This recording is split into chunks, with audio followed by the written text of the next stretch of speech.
Chapter 26. It was a fleeting memory, but Yudir felt an exceedingly strange sensation.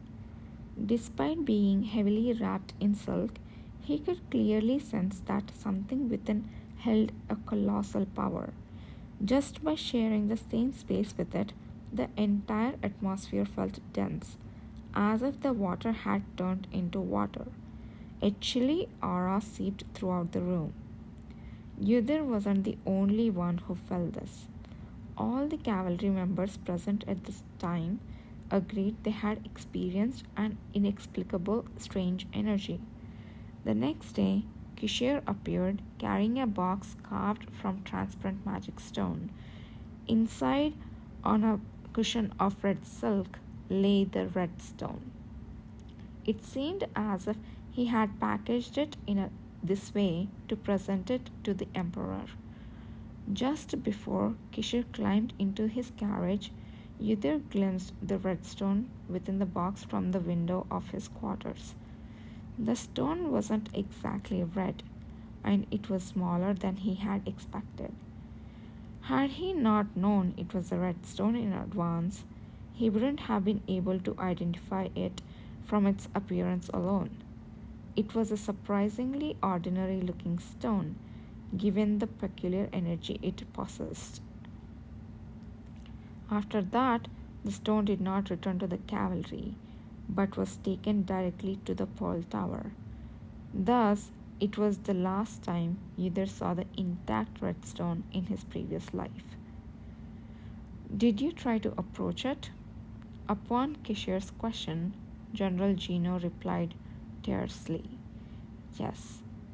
Ordinary soldiers couldn't dare to approach it. Only those skilled enough to start accumulating aura could get close enough to see it, and I was able to observe it directly in front of me. And what is your impression? It was a very strange object. It's hard to accurately judge, but it may not be of this world. The priests of the sun god said it felt different from the divine energy, and the mages of the Pearl Tower have found it difficult to approach, so no one has examined it directly. I see. Frankly, I am worried about your highness touching it directly.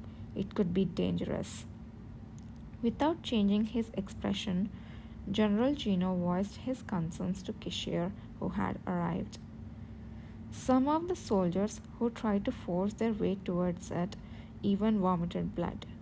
It's a mysterious object holding an unknown energy. It possesses a power that could change the entire continent. Wouldn't it be terrible if it harmed your noble body? His Majesty believed I am the most suitable person to retrieve it without harm. Is the general worried about something His Majesty trusts? I am. As General Gino, who seemed to be losing faith in the Emperor, began to speak, Kishir held out his hand to silence him.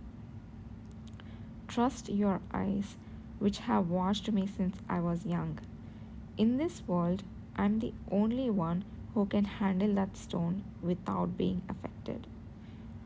General Gino looked to be just entering middle age, but in reality, he was old enough to be a grandfather. Therefore, he would have indeed watched Kishir since his youth.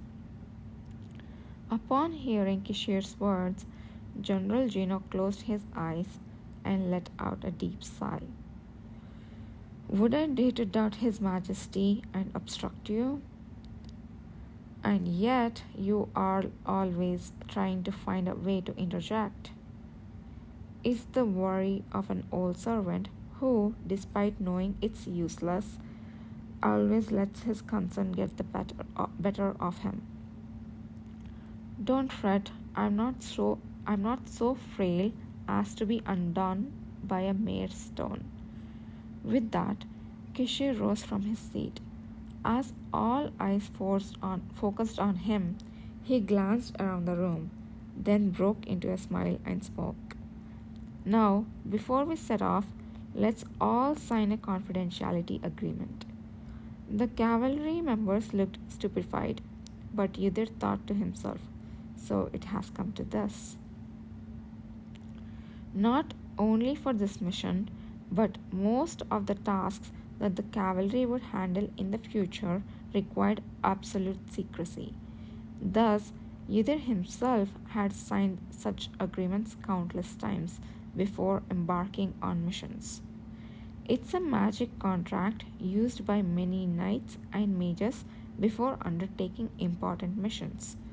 You write down your pledge, and after the parties sign, the magic within the paper binds their hearts together. Kishir explained, holding a piece of paper that seemed entirely ordinary on the surface. The content of this agreement is simple.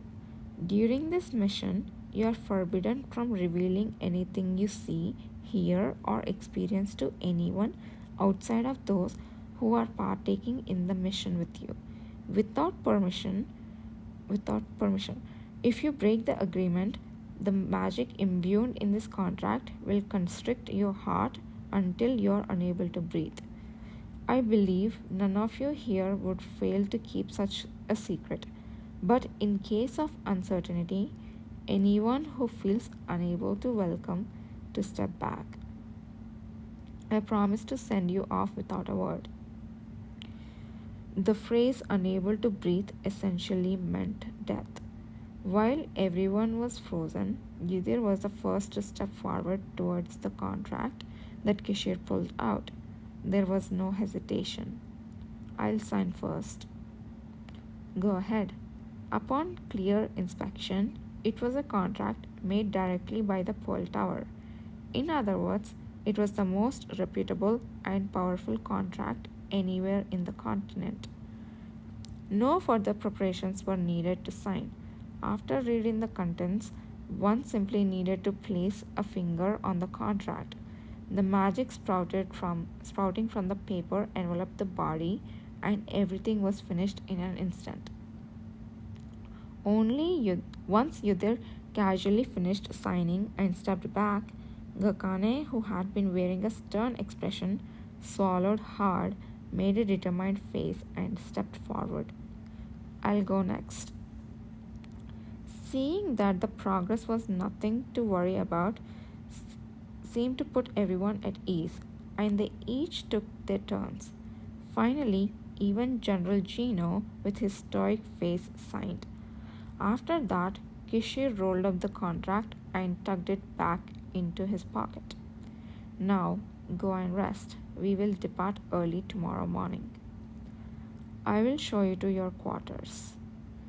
That would be great. I would like to hear more about what's been happening here from the general. Who knows when we'll meet again? At Kishir's words, a smile finally appeared on the stern-faced general's face. I have been waiting for your arrival and have prepared a fine local wine for you. I'll make sure to bring it. Kishir, guided by the General Gino, headed to his quarters. The Pelotonnites and the cavalry members, following the general orders, trailed a young soldier who had just arrived towards a small village near the base. Follow me. He seems familiar. Yudhir watched the back of the young soldier guiding them, lost in thought. Although the soldier wasn't a cavalry member, he felt as if he had seen him somewhere before. Could he have met him among the people he knew in the past?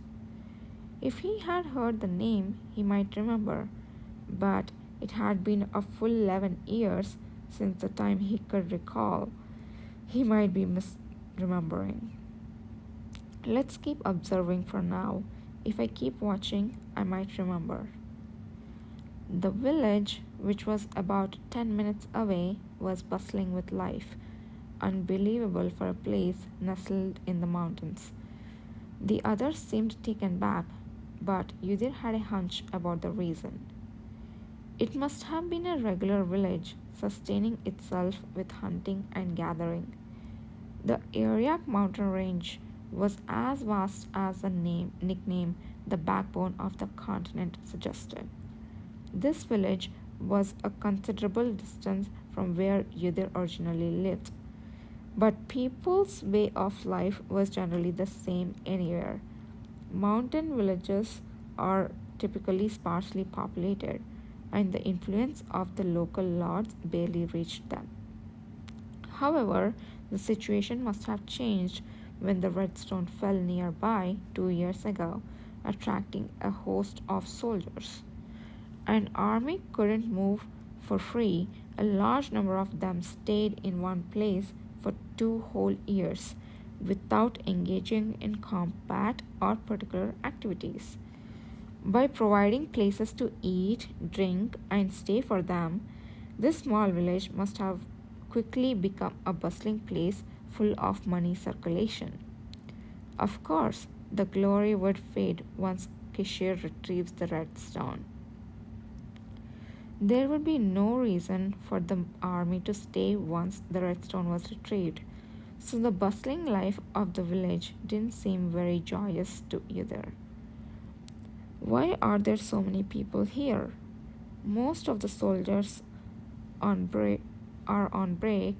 Instead of continuously performing challenging surveillance tasks scattered across the vast mountains, they get to relax here, drink, socialize, and have some free time. It's General Gino's consideration. In response to Kana's question, the guiding soldier provided an answer that matched Udir's guess. Hey sons, what are you where are you taking these strangers? At that moment, a group of men boisterously drinking at an outdoor table waved and called out to the young soldier. The young soldier momentarily dropped his solemn military demeanor, turning towards the man with a youthful smile. I'm on a mission. I need to escort these guests who came to see the general to their lodgings. All right, join when you're done. The card game isn't as fun without you, sons. Save that for later. The off duty soldiers, dressed in civilian clothes, roared with laughter, seemingly intoxicated. The young soldier, looking slightly embarrassed, apologized to Udir and his party.